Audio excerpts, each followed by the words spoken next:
Welcome back, guys. And We were hyped. I mean, the amount of let's goes that were sent back and forth is crazy. I think this trade kind of shocked us a little. It kind of shocked me. super exciting.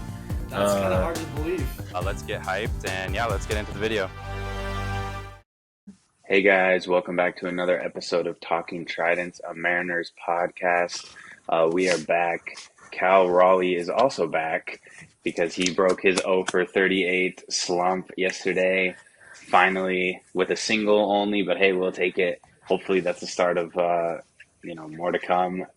He also, I believe, took a shower, full uniform to break after the game. That's been like the talk of social media. That's like it's been over MLB Network, everything.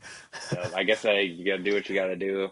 I love it. I want to see. Yeah, I want to see pics. dude, the leaked shower pics of Cal Raleigh in his uniform. That's gonna find its way to TMZ soon. Right. It better. But yeah, for those who didn't hear, obviously Cal, was 0 for 38, one of the worst slumps in MLB history. And Logan Gilbert came up with an idea to shower with your whole uniform on. And what did Cal do? Like other baseball players, he's probably superstitious too. He said, "Why not?" And it led to him going 2 for 3 with 2 singles and a walk. So I guess, sorry, 2 for 4. My apologies. But regardless, Cal's back. So let's hope this is a lot of gives good signs to what's to come. Yeah, let's hope it stays. We started to see a peak of his power coming back, during that little stretch a few weeks ago, and then he just fell off.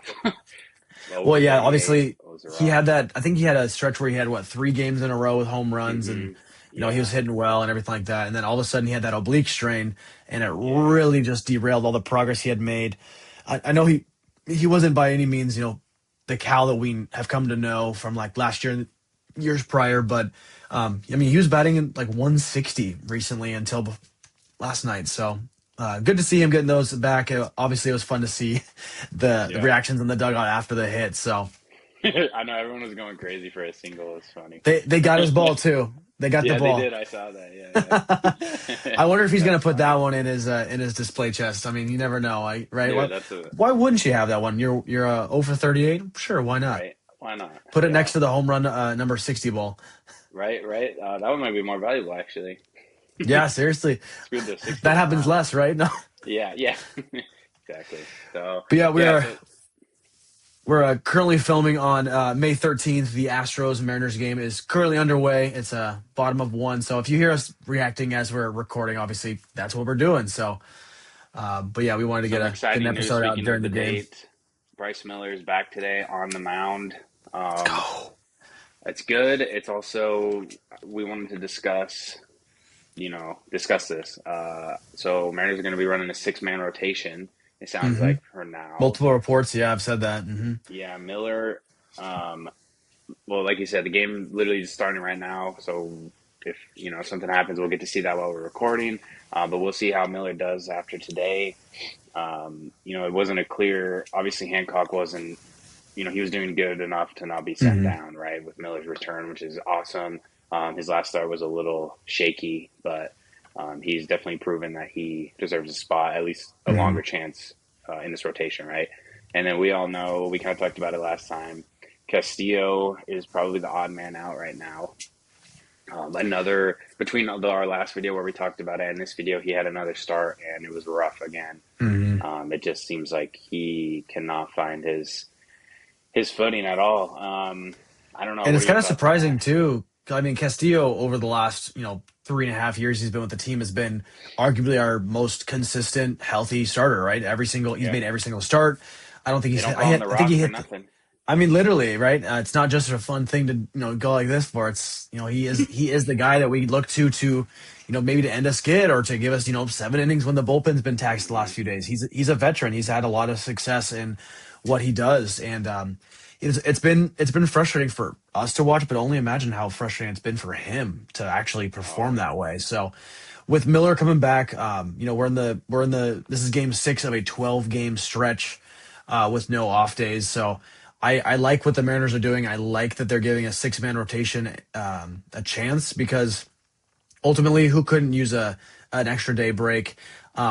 I was listening to sports radio the other day, and they were talking that maybe this gives every single one of the rotation some more juice in the tank too, right? So they can go that extra inning every sixth day. So I think there's a lot of benefits to it, but obviously I don't think it's going to be here for the rest of the season.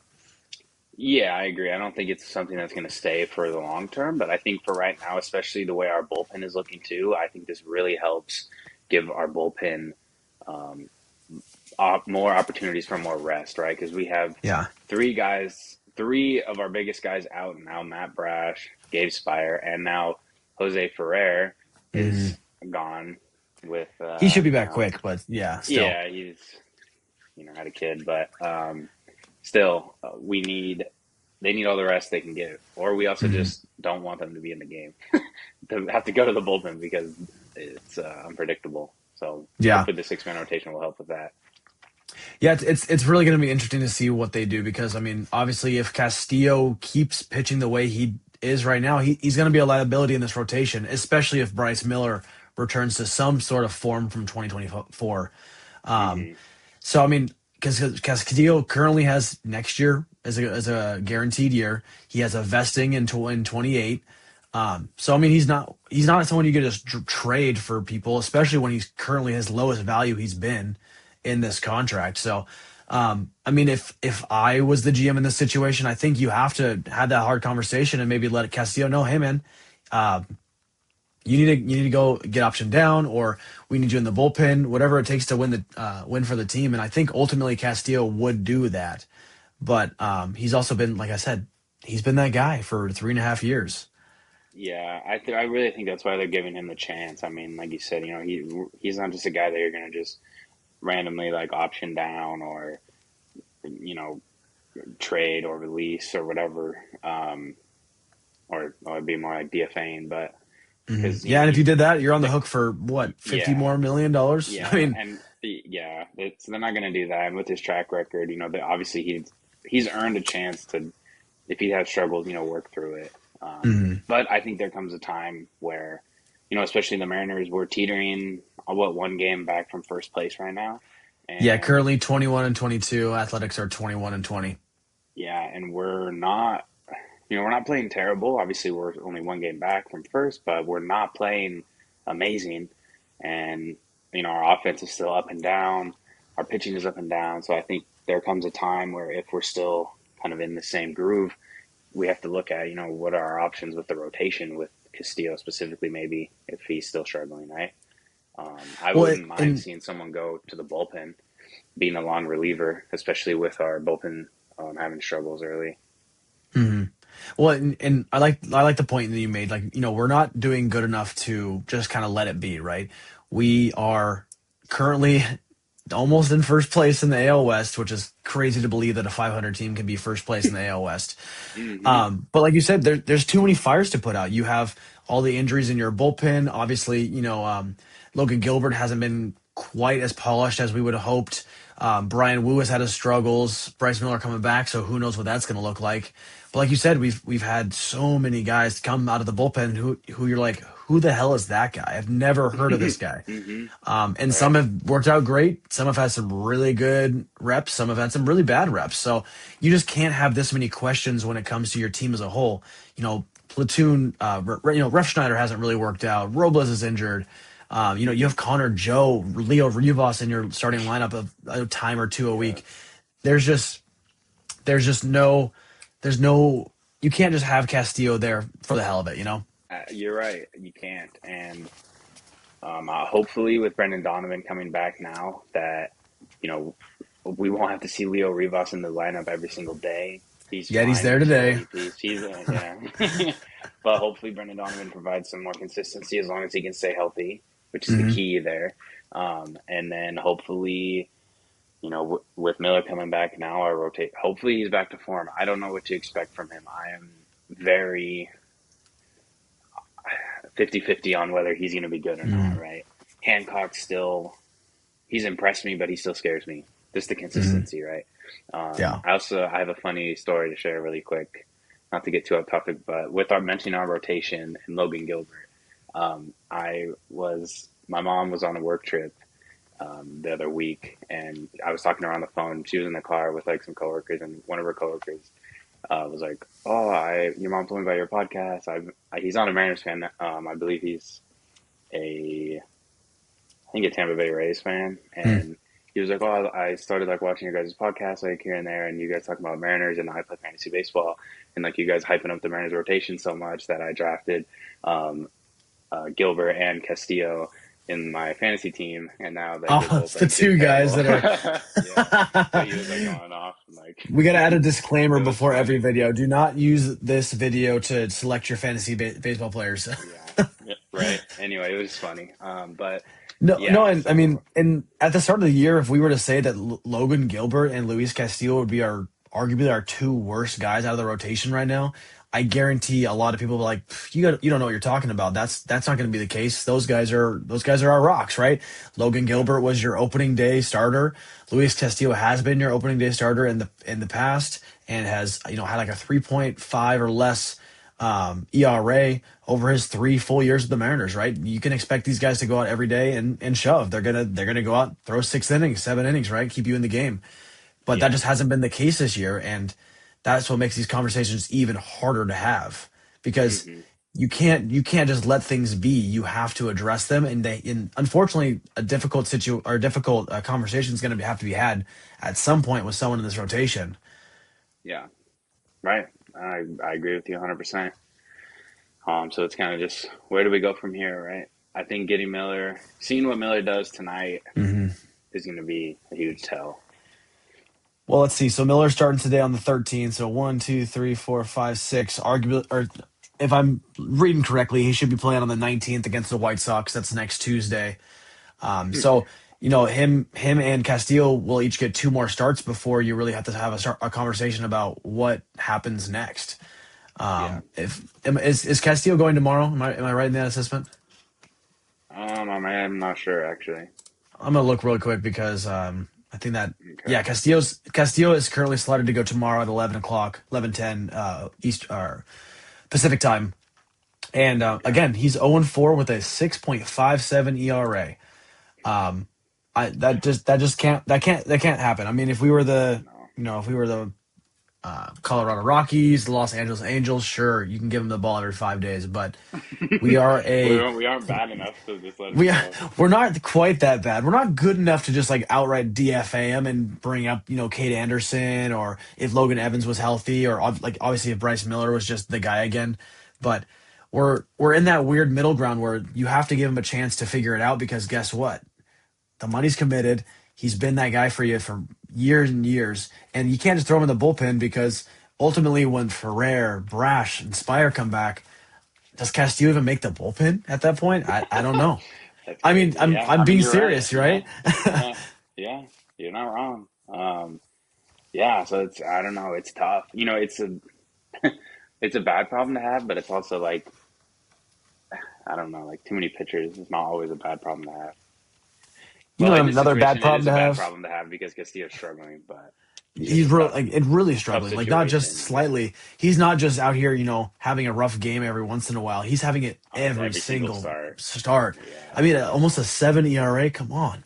yeah, that's But terrible. speaking of rough starts, we're at the bottom of the or top of the second right now. Randy and Luke Raley both hit singles, and then Dominic Canzone, Cole Young, and Leo Rivas can't score him. So Okay. just wanted to say that. Yeah, thank you for that update. Typical Mariners. Yes, In typical but Mariners typical Mariners fashion, fashion. cannot hit with runners in scoring position. Two Nope. leadoff men get on, do what you need them to do, and they can't get a sacrifice. They can put the ball in play to move the runners over, and they can't get a sacrifice. How? If the Mariners even just let's say could hit 270 with runners in scoring position, I guarantee Castillo has 2 wins out of his starts. I mean, Yeah, because some of those starts we've been in it and everything like that, but man. yeah, yeah, So that's kind of what we thought about the 6-man roster. Let's hope that they are able to. It's gonna be interesting to see what they do because Castillo, you can't just DFA him. You can't trade him because you're gonna have to pay all of his salary or give up, get nothing in return for him.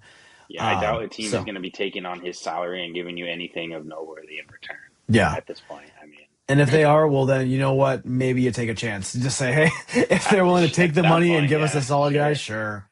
Yeah, No, honestly, I love Castillo. I'm really hoping that he can figure things out because we're gonna yeah, need him down the stretch. So, 100%. well, onto the offense. Obviously, we talked about the shortfalls of this offense. Not hitting great with runners in scoring position, not being able to keep an inning going. Even against the Astros pitching, it's obviously we've had a lot of missed opportunities.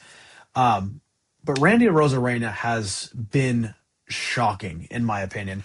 I know we talked the last few days about how Randy has turned out to be the guy that we thought we were going to get back in the 2024 deadline, right? We thought we were going to get a player who was going to put up, 250 average, hitting some bombs, having some stolen bases, and playing mediocre defense. And this year, he's just taken that next step. I mean, he's currently batting over 300, which I can't remember the last Mariners hitter that batted over 300 over the course of a year, but he's been that guy so far. Let's not get too ahead of ourselves here. He's only hitting 300 for where we may, True, but true, but but that's it's a that's good a large sign. enough It's a good sample size to start. have a conversation Yeah. about it. Oh, yeah. It is a great sample size.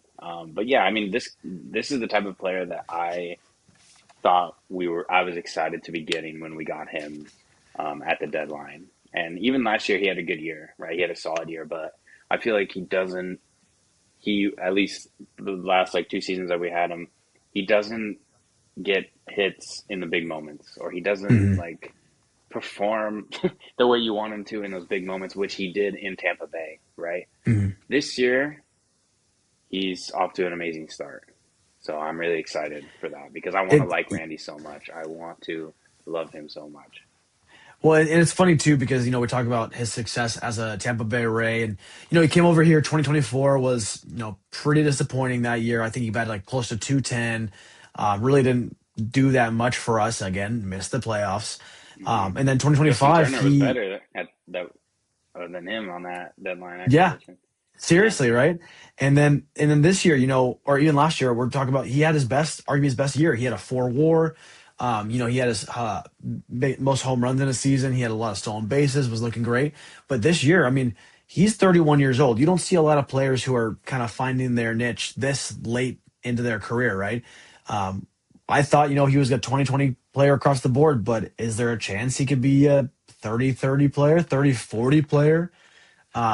With that batting average. I mean, if he can sustain this, I mean, he's looking at having around 30 home runs, batting 300 with like 40 or 50 stolen bases, and I mean that's MVP numbers in my opinion. Obviously, we have Judge in the AL and everything like that. Who knows? But if Randy can continue this, it's going to be a problem for the league, and it's not a bad problem to have for Hmm. us. Even though he is in a contract year. Right. Which is going to be if he continues his success the whole year. What does that mean for next year? Right. If he continues this, he's playing himself out of being a Seattle Mariner. Um, Yeah. I We're not genuinely, going I to be mean, able to afford him. the Mariners were already paying, especially if Castillo regresses and that money stays in the books. We're Hmm. paying Cal, we're paying Julio, Colt Emerson's, Yeah. salary is going to only increase from here. I mean, obviously you lose JP and some other things like that, but I mean, Randy Arozarena really doesn't fit what the Mariners are looking for in the future. Obviously, he plays less than ideal defense. I see the only way he comes back to the Mariners is if he's a DH, and I don't think Randy wants to be a DH. No, I don't think so either. I mean, he But still plays good defense, right? He's had a few sliding yeah, he catches. plays He good had a enough defense for sure, I yeah, think. for sure And serviceable. I mean, it's not ideal, but yeah, I mean, as a right-handed bat, I don't really think we have any other options mhm. who are going to be better as of right now, like in terms of next season or even the season after, who would be ready yet. The only other guy that's a right-handed bat would be Robles, and he's not. Either injured or we don't know anymore what we're getting from him. Injured or So throwing bats at somebody. There's just yeah. So yeah, he's unpredictable. And then we have Rayleigh and Canzona are both lefties. So I don't know. I think there is still a place for Arozarena on this team for the next like couple of years, 2 to 3 years for sure. But it's just depending on how much he's going to cost. I think. well, and another thing I was doing some research on because obviously with Randy's numbers right now. In a service year, he's looking for a big paycheck, right? I mean, he's one of those guys that he's also he's flashy, right? He wants to be that guy on the team. He's kind of in Julio's shadow right now, maybe a little bit in Cal's shadow. Um, Randy wants to go to a team and be that guy. He wants to be the one that everyone knows, that everyone looks forward to seeing on the field. And if he continues playing like this, he's going to get money to be one of those guys, right? I mean, I Yeah. would not be shocked if he's getting offered 5, 6 years, 150 to $170 million. And I just don't think that's something that the Mariners would go for. Yeah, I don't think so either. I could see him going somewhere and being more of a face of a team, especially if he continues this year. But it's just, yeah, it's exciting to see such a great start from him and to still Mhm. be consistent at this point in the season. But like that's the guy that we brought in, or that's Mhm. the player that we brought in. What we wanted him to do in complement to Cal and Julio, Mhm. and now Yeah. of course Cal's not hitting. Julio's hitting, but not like And I want to throw not Naylor in there too. Can't forget about Naylor. Naylor. Yeah, Yeah. Naylor too. So it's like, They're our big come on, four. guys. I Yeah, mean, and like if all Randy these right guys can now get is in the sync, biggest. yeah, he's the biggest right now. He's hitting the best. If all four of those guys can get in sync, please, we could really be doing some damage here. But it's like always one or the other, one or the other. Come That'd be on, like Randy. the Twins in what was the year where the balls were just flying out of the every single park. I think it was like 2017. I want to say. Here, let me look it up because I that's the only year Mitch Garver ever was Oh, All Star yeah, worthy. he won a Silver Slugger that year, I think. He It was did, yeah. 27. So It was 2017, I believe. Yeah. yeah, 2019. Oh, 2019, Mitch Garver had 2019. Okay, 31 bombs. I that's remember crazy. specifically that Twins lineup was just insane. So if we can Yeah, get our four guys all going at the same time, I mean, Cal, Julio, Naylor, and Randy all have the potential to be 30 plus home runs, right? So yeah, in exactly. that situation, could you imagine having four, guys that are all hit? Oh my gosh, that'd be just Yeah, amazing. and throw in Donovan as a compliment in there. Yeah, Throw Luke JP. Rayleigh, Yeah, and then throw Dominic Luke Rayleigh and Canzone. Canzone. Canzone had a grand slam last night. Apparently, we own the Astros now. I mean, we Yeah, are teeing off every game against the Astros, and we're off to a great start again tonight. JP had that early home run in the first inning. yep, Got some guys on base already. Couldn't hit him in, of course, but hey, Cole Young, he's a compliment piece now. I mean, he's hitting great this year so far. yeah. Driving the ball, playing good defense. It's like we have all the pieces, which is so frustrating. It's like I don't look at I don't look at the lineup. Well, okay, I do look at the lineup and like, oh, we do have some stuff we need to change, like Leo Rivas, Victor stuff like that, Robles, or because of not? injuries. Leo Rivas But cannot be in the lineup ever. exactly. But if let's all these guys are healthy, like I don't look at like, oh, we need to make so many changes and stuff like that. We have the pieces. It's just a matter of them actually playing up to par and staying healthy, right? Well, and that's why early in the season or even before the season, everyone was saying, "Oh, Mariners have a top five offense." I Mm-hmm. mean, if on paper, going from Donovan to Julio, Cal, Naylor, then Randy, that's a crazy top five to begin with. All have been all stars at some point in their career.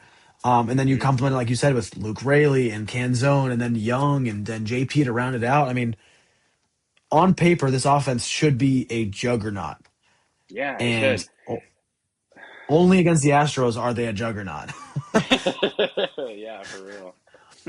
At least we have a four But game series with them, so we could, if we win the next two games, we could take first place we could in the take first division. place and be over 500 and be in a Yep. really good position to get swept by the So Padres. So yeah, and then we're and I'm I kidding, wouldn't. guys. We are Mariners fans. We promise. Hmm. But yeah, so I Randy, I think he's kind of found his niche. I think I he's saw a found his picture of ceiling. you at Dakin Park. Hmm. Oh, uh-oh. How'd that get out there? I'm gonna have to Yeah, you were. leak the cow photo to get it out, get the spotlight off me. Yeah, exactly. But I No, think but truly Randy has found his ceiling, and then obviously his ceiling has always been a big, and we've always talked about him being that difference maker, and it's really good to see it finally happen. It sucks that it's in his last year and a potential contract year where he might not stay with the M's, but so speaking of additions and stuff like that, obviously it's a little too early to talk about names, but what do you see the Mariners potentially adding at the deadline? I mean, we're talking about, Castillo's been struggling. If Miller struggles too, obviously, I think you talk about a rotation arm. The bullpen obviously needs to be addressed. Third base potentially if Donovan can't stay healthy. I mean, Yeah, I there's a think few things that this team can upgrade at to become that Dodgers level team, to become the Braves. So I yeah, I agree. There are pieces that spots that we could upgrade to get better easily, but I don't. But realistically speaking, I don't think the Mariners are going to upgrade in the offensive category unless someone's like out for the season at that point. mhm. Like Donovan gets injured again and is out for the season. If I don't know, Cole Young's out for the season, something like that. I don't Yeah, think they're gonna upgrade or add any offensive bats. I think the pieces that we brought in already in the offseason are what the Mariners wanted, and regardless of like how productive they're being or not, I think they're going to stick with that, which I'm a little upset about. But I also am like, we have the pieces already. I think realistically, the Mariners will add a bullpen piece or two. I would like, I would say two is the starting point, and then anything else on top of that's great. yeah, I think they need to at least add at bare minimum one like high leverage arm and one Mhm. more reliable like longer like a long reliever type. But I think they need to add like two high leverage guys, like ideally in the by the deadline. Rotation wise, I don't see them adding a rotation piece at all. I see them sticking with Mhm. even if Castillo continues to struggle. I don't really see an option where they won't move away from him. I mean, it's like we kind of already said. There's not many options there. I think they ride with that, and I think if Miller still struggles, or if Miller does struggle, I think they just kind of maybe go to Hancock or Miller, kind of like back and Yeah, forth. Maybe go down to 5-man rotation. If Miller does okay, then Hancock is probably down if he struggles, something like that, or someone's going to be yeah. injured. So I don't think they'll really move away from the rotation pieces they have right now. I think any combination of that for the rotation makes sense. I agree with you that I don't think they add unless two or three guys go down for the year.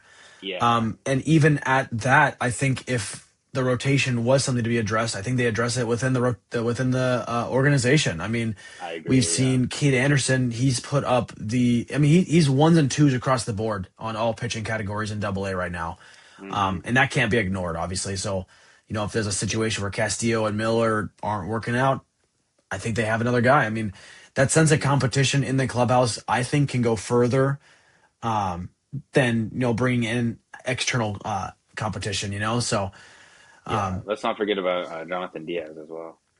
dude, big JD's coming in to shut down the house. He's gonna be our new closer if Munoz can't figure it out. I think so. He might take Castillo's job, honestly. I don't even mind at this point.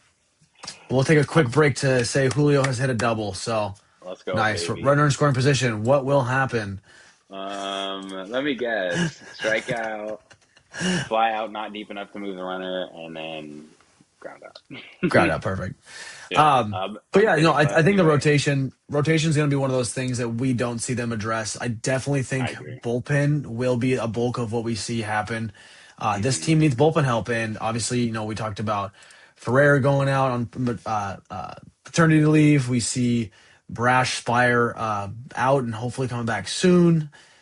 Yeah. But there's just you can't have this many holes in the bullpen because the starters are a lot of the time doing their job, and then the bullpen comes in and unfortunately either gives up the lead or makes it a one-run game and stresses us all out. Which, in my opinion, a stressful one-run win is almost worse than a blowout loss for my mental.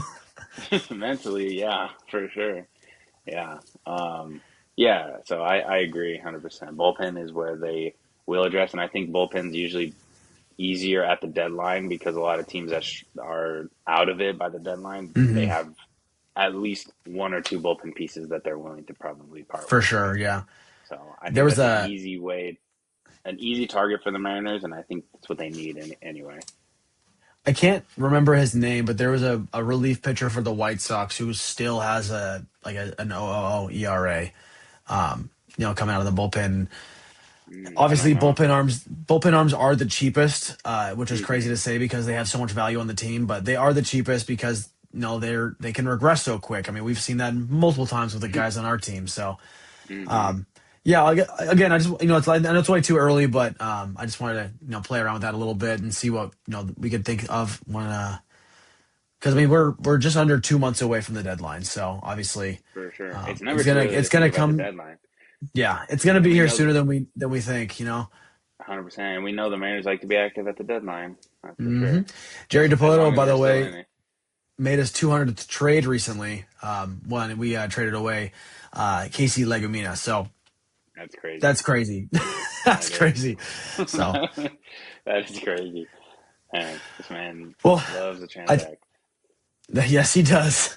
Well, that'll do it for this week's episode of Talking Tridents, a Mariners podcast. Again, nothing's happened in the game right now. Julio's still standing on second. Naylor's still up, but let us know down in the comments what you think they will do in regard to our rotation. Any names that you think should be on our radar for the deadline. We'd love to get some names we can do some more research on that we might not have noticed before. And then also let us know your what you think Cal's next hitless streak will be. No, I'm kidding. What's next? Cal's next shower move will be. Yeah, what's his What's next he shower showering move with going to be? Yep. Full uniform? Check. What's He's, next? Torpedo Bat's got to get in there eventually, and the Tridents got to get in there. Do full catcher's Oh, gear next. you know what? If there was a stretch where the team didn't hit home runs as a whole, I guarantee they're gonna wash that Trident. That's gonna happen. Yep. If there's like a week long stretch of no home runs, the Trident will be cleansed. 100%. But All right, guys. all right, Thanks for guys. watching. Well, later. See you guys next time. Peace.